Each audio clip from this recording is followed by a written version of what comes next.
আলহামদুলিল্লাহ, শুভ সকাল। আমরা আজকে হিমায়তপুর ইউনিয়ন, এটা ভগীরথপুর, তাই না? ভগীরথপুর ভুরেসাম বলতাম আগে আমরা। তো ভগীরথপুরে আমরা আসছিলাম আমির উদ্দিন ভাইয়ের বাড়ির উপরে। মাশাআল্লাহ, এখানে এই চর অঞ্চলের বিভিন্ন সমাজ প্রধান এবং বিভিন্ন পর্যায়ের নেতৃবৃন্দ এখানে উপস্থিত রয়েছেন। আমার ছোট ভাই সকল ভাগ্নে এখানে উপস্থিত আছে। আমাদের সেই ঐতিহ্যবাহী মুড়ি খাওয়ার প্রোগ্রাম। তো মুড়ি খাওয়ার প্রোগ্রাম ঢাকার থেকে, ঢাকায় কর্মরত বা ব্যবসায়ী আমাদের বাশার খান জুয়েল ভাই, দোস্ত একটু হেঁটো, আমার বাশার খান জুয়েল ভাইও আসছে।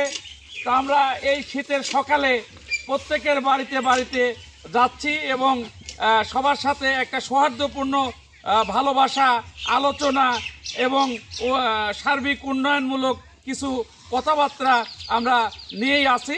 তো এখন আসন্ন জাতীয় সংসদ নির্বাচন, এই নির্বাচনে আমরা পাবনার উন্নয়নকে ত্বরান্বিত করতে, পাবনার উন্নয়নের উপকার উত্তরবঙ্গের কৃতি সন্তান বিএনপি চেয়ারপারসন বেগম খালেদা জিয়ার বিশেষ সহকারী অ্যাডভোকেট শামসুর রহমান শিমুল বিশ্বাস ভাইকে ধানের শীষ প্রতীকে ভোট দিয়ে জয়যুক্ত করে এই চর অঞ্চলের, এই ভাঙা গড়া এলাকার মানুষ যারা নদী ভাঙন এলাকা, যারা নদী ভাঙন এলাকা, বিভিন্ন সমস্যায় জর্জরিত, রাস্তার অবহেলা, বিদ্যুতের অবহেলা, কেনাল খাল খননের অবহেলা, বিভিন্ন সাঁকো ব্রিজের অবহেলা, এই অবহেলাগুলো দূর করতে অ্যাডভোকেট শামসুর রহমান শিমুল বিশ্বাসের বিকল্প কেউ নেই। তাই আমরা অ্যাডভোকেট শামসুর রহমান শিমুল বিশ্বাসকে ধানের শীষ প্রতীকে ভোট দিয়ে জয়যুক্ত করে এই পাবনার উন্নয়নে আমরা ত্বরান্বিত করতে চাই।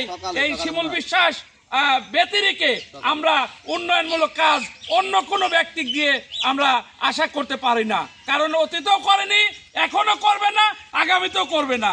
আমরা শিমুল বিশ্বাসের বিকল্প কাউকে দেখিনি। আমি যখন 2011 সালে মেম্বার ছিলাম, এই যে আমির উদ্দিন ভাই বসে আছে, আমার ইউনিয়ন পরিষদের থেকে অ্যালট দিয়ে এই রাস্তার মাটি ভরাট করতে সক্ষম হয়েছিলাম। কি ভাই, সত্যি না? এই আপনাদের এই রাস্তার মাটিটা ভরাট করতে সক্ষম হয়েছিলাম। আজকে সেই রাস্তা এই যে এখনো ভাঙে আছে, পাকা হয়েছে কিছুটা, কিন্তু ভাঙে গেছে, আবার জরাজীর্ণ অবস্থা। এই জরাজীর্ণ অবস্থাতে রক্ষা পেতে হলে অ্যাডভোকেট শামসুর রহমান শিমুল বিশ্বাসের বিকল্প কেউ নেই। সবাইকে শুভ সকাল। তা আপনারা সবাই ধানের শীষে ভোট দিয়েন ভাই, ইনশাআল্লাহ সবাই। হ্যাঁ, তো ঠিক আছে। আসসালামু আলাইকুম ওয়া রাহমাতুল্লাহ।